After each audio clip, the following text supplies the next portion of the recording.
what you should know, I'll kind of cover again this, it makes a huge difference what you do and what your assistants do. And in combination, you can make a difference between a nice result like this, or this is a patient that came to, this is Dr. Gambino from Italy, who was kind to give me this slide. Sometimes you can see this is a young patient who went and had a hair transplant done, and hair angles are in all directions put, like whoever makes sites didn't pay attention to the hair direction. Whoever placed grafts did not pay attention to the hair curl. And also there are gaps. So this is disaster that it's very difficult to correct. So the difference between this and this is in whether you pay attention to the graft dissection and placement. Quality control is a team effort. It's not only one person's responsibility. This is why I said when you're hiring your staff, you want someone who is responsible and who can think through and make judgment, that you can trust, that you stand behind the same principles and values. Hydrating, trauma, how gentle we are handling grafts depends on how natural the results will be and how precise we are. So let's say when someone is placing the graft, if this is a site, if I keep pushing my graft and handling it several times, it will damage the graft. So there should be a precision in not more than 3 times in adjusting the graft to put in a site. So it's a team effort. There are 4 points. One is during the slivering, we're looking at the certain things. During the graft dissection, graft placement, and at the end, when the procedure is finished, there's yet final check that we need to perform. During the slivering, what are we looking for? We're looking always for hydration, whether they're drying out or not, and I'll show you the image so you know the difference when they're drying and where they're not, so you can see the difference. Width of the sliver, as we mentioned earlier, if there's a 1 follicular unit only, you can turn that sliver and see follicular units from both sides. It's much easier to dissect, it's quicker and less transection, and always looking for transection. So I showed this earlier. So if the hair grows in this direction, this tells me this would be the neck of the patient, this would be the vertex of the patient, this is how the strip came out. If transection happens on these sides, this was due to physicians not angling blade correctly. The transection happening here that happened during taking the strip out. If transection happens on this side, it happens usually when the assistant is transecting. Slivering. So looking at the tissue in the sliver, you know who did the transection, so you can correct the action. With the thinner the sliver, the easier it is to identify follicular units. This is a thick portion, so the person will have to go in between these and then flip, so it takes longer to dissect. Drying out, you can see this is a moist tissue. You can see like shine, and then when the tissue starts drying out, there's a dullness to it. You cannot take the dry tissue, put it in a saline and rehydrate it and say it's okay. So that doesn't work. So better caught it before, spray it, and keep an eye on keeping your tissue moist. So once you know what to look for, it doesn't take a long time. You just go quickly and kind of quick glance at the tissue and what the assistants are doing, you will know what to look for. The same thing in graft dissection, there are several things. It's all like a pieces of the puzzle. You have to look at whether it's dry, whether there's a transection, hair count, and size and shape of your graft. So this is easy to see transection. This is transected. You see how there's a difference between, there's a little bulb here and there's a bulb missing. There's nothing to here to survive. This is one viable here. And then when transection happens, there's a generative tissue around the bulge and there's a generative tissue around the dermal papilla. If the transection happens and has both of these regenerative cells, then hair may grow, may not. So there's a possibility of hair growing. So you can't just say, oh, I have one hair here, I don't want to count on this one, I'll put it in a hairline, and then the second hair grows, and then you have a natural looking hairline. But you can also say, oh, I'll count this one is going to grow for sure, and have a lot of transection, and then you have a poor growth because the second hair didn't grow. So you don't, it's a gamble. So don't gamble, just be precise and teach precision. Shape, it is important, if this is a site, in the size of the site, if my graft is too big, it is going to be squeezed inside of the site. And when it grows, instead of, if the hair, let's say there's 3 hairs, if the size of the site is right, the hairs will grow and cover nicely, look natural. But if my site is too small, they come out like a palm tree. They don't cover well. They look unnatural because they don't splay, they're kind of smooshed together. So it is important to be aware your sites are made with the same instrument, so the graft should be approximately the same size to match that instrument. Hair count, as I showed you on the video, or on the microscope, you flip your grafts around and you can see. For example, if I look at this, this is the same graft. If I look at this graft, it seems like it's only 1 hair. But then if I flip it, there's another one, there's actually, this is a 3-hair graft. Remember I showed you one that when I split, you use another second here. So be aware there's a creativity behind selecting your grafts and placing them where they need to go. 1 here in a hairline, and then you build density behind. So your assistant in their judgment and sorting is important. The same principle here, this is shiny, it's well hydrated, this is dry and dull. And so once again, you go through a quick glance during the process of dissection and make judgment and in your quality control.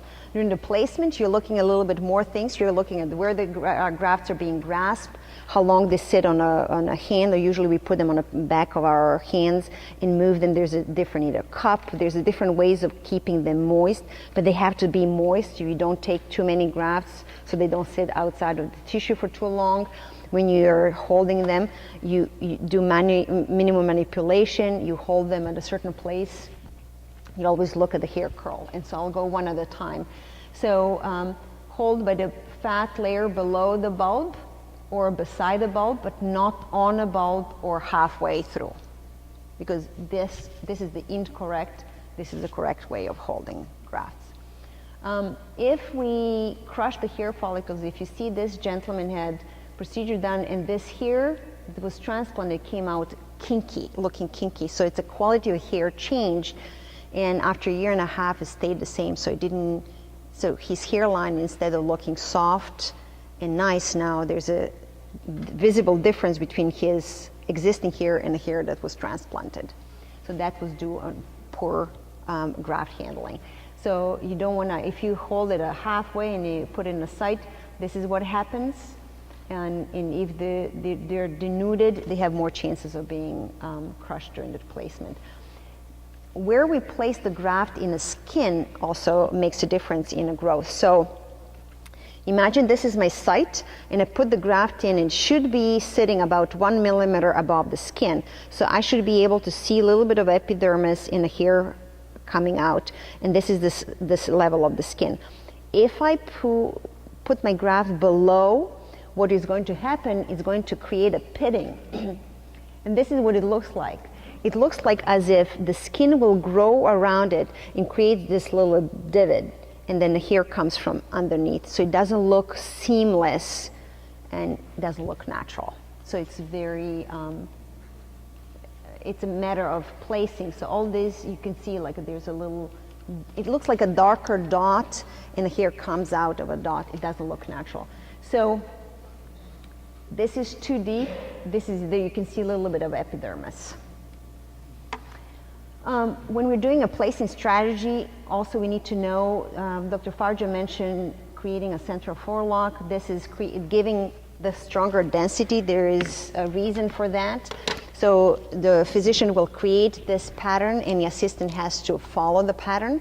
1 hairs go in a hairline, 2 hair behind, 3, and so there's a pattern that is developed by the physician, and the assistant has to follow that pattern.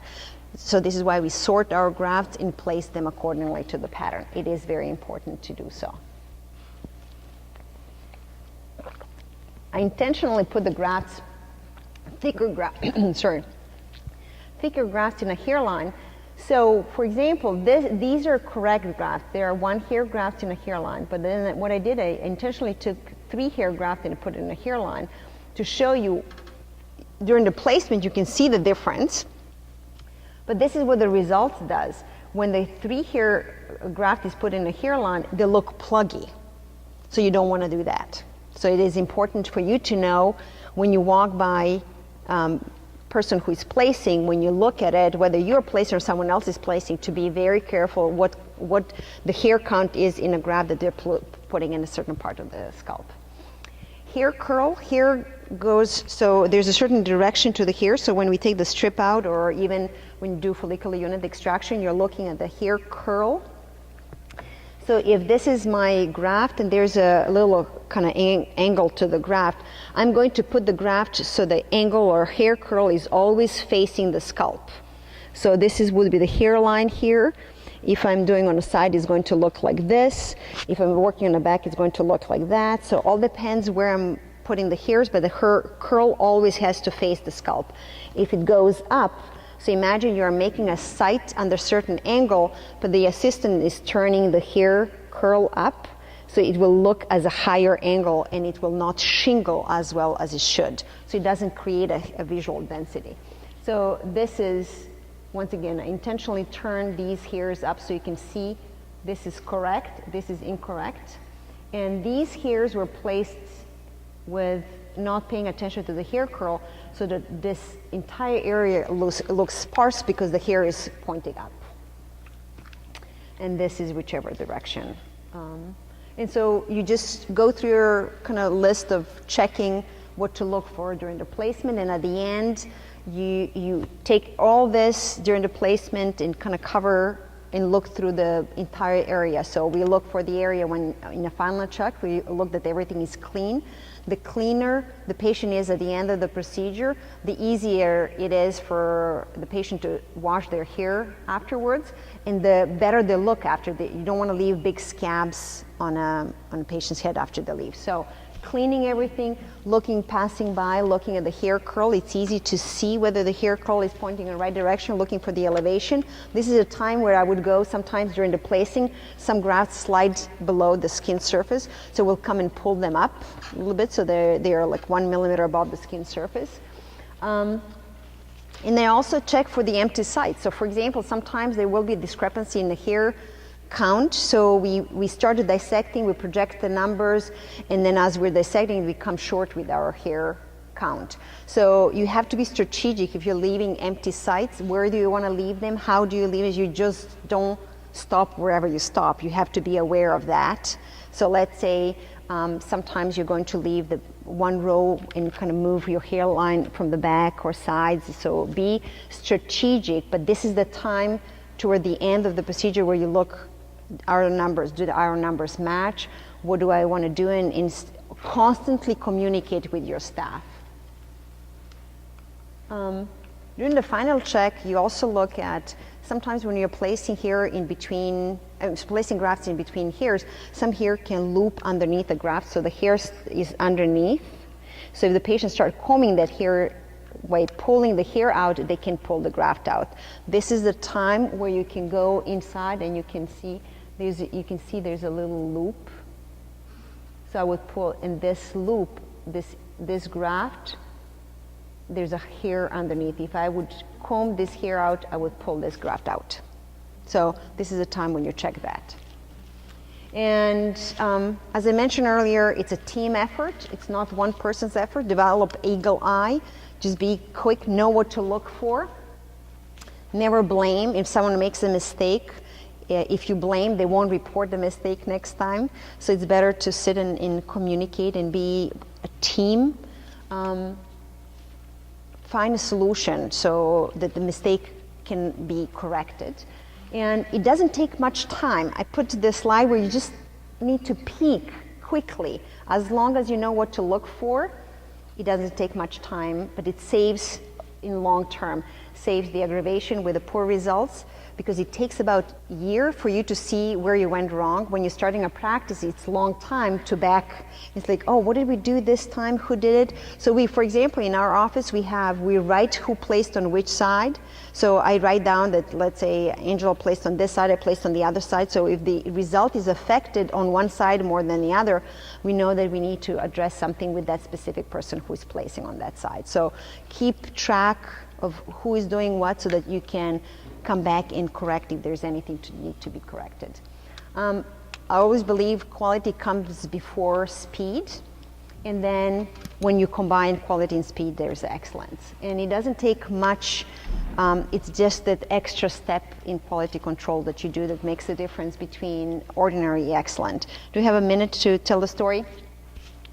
I want to share a story. A stormy night, and early in the morning on the seashore, there were a lot of sea stars being washed out. And a gentleman walking on the beach sees another person picking up these stars and throwing them back in the water. But there are thousands of stars, and he thought, what for? So he approaches the person throwing the stars back in the water and says, why do you bother? See, there's thousands of stars on the shore. Like, this is not, like, why would you even bother throwing stars back in the water? And then the person picks up the star and looks and says, it matters to this one. It throws back in the water. So think about each patient. Every one of you, whatever you do, it matters to that patient sitting in a chair. So the little thing you do in your quality control make big difference for that person sitting in a chair. So thank you.